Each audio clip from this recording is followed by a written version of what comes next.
And even here in Rhode Island, where the official records are kept at the airport in Warwick for the month of December, 7.5 inches of rain, so making some inroads. Take a look outside. It's dry, obviously very cold and windy. We've got 20 in Providence under partly cloudy skies. Some spots are down to 15 degrees. Of course, that wind has been persistent, making these temperatures feel colder. But here are the actual air temperatures from Smithfield down to New Bedford, upper teens to lower 20s.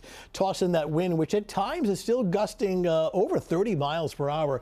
And we have many locations where the feel-like temperature or the wind chill is running in the single digits and close to zero. So just what is the wind chill? It's not a physical temperature, as we talked about. It's an apparent temperature, what it feels like. So here's an example of how this all works. Of course, our bodies are running at about 98.6 degrees.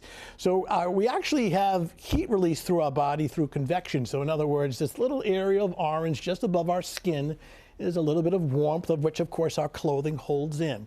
So, for example, on a night where there's no wind and we have a temperature of 20 degrees feels like 20.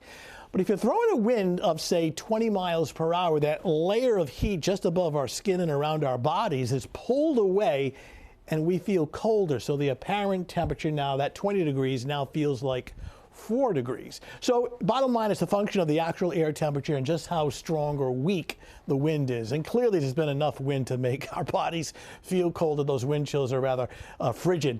In the meantime, windy across all of New England. We got some snow showers in down East Maine, which in itself isn't really a big deal, but some of these are trying to pivot through eastern Massachusetts tomorrow, just like a passing flurry or a snow shower, nothing significant. Here's the wider view. The air continues to pour out of southeastern Canada, reinforcing the cold temperatures and the gusty wind.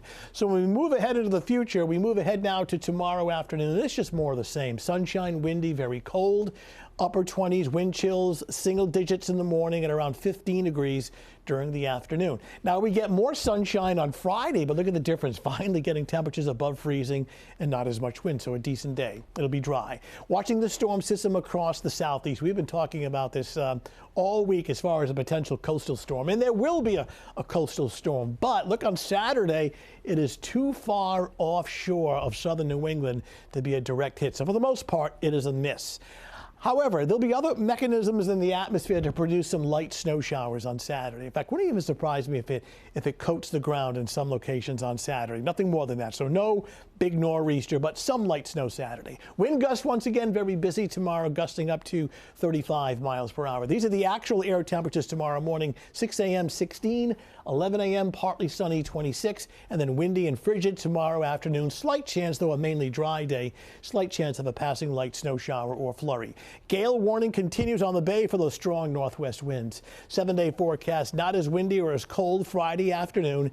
Snowstorm Saturday, no, but some light snow showers which may coat the ground. Temperature at around 35. Sunshine, dry on Sunday with temperatures seasonable at around 38. But we stay in the deep freeze at least for another day and even into tomorrow night. Not quite as bitter on Friday. Yeah, Fridays might as well be balmy compared to what we've had lately. It's all relative. All right, Tony, thanks. Coming up next in sports.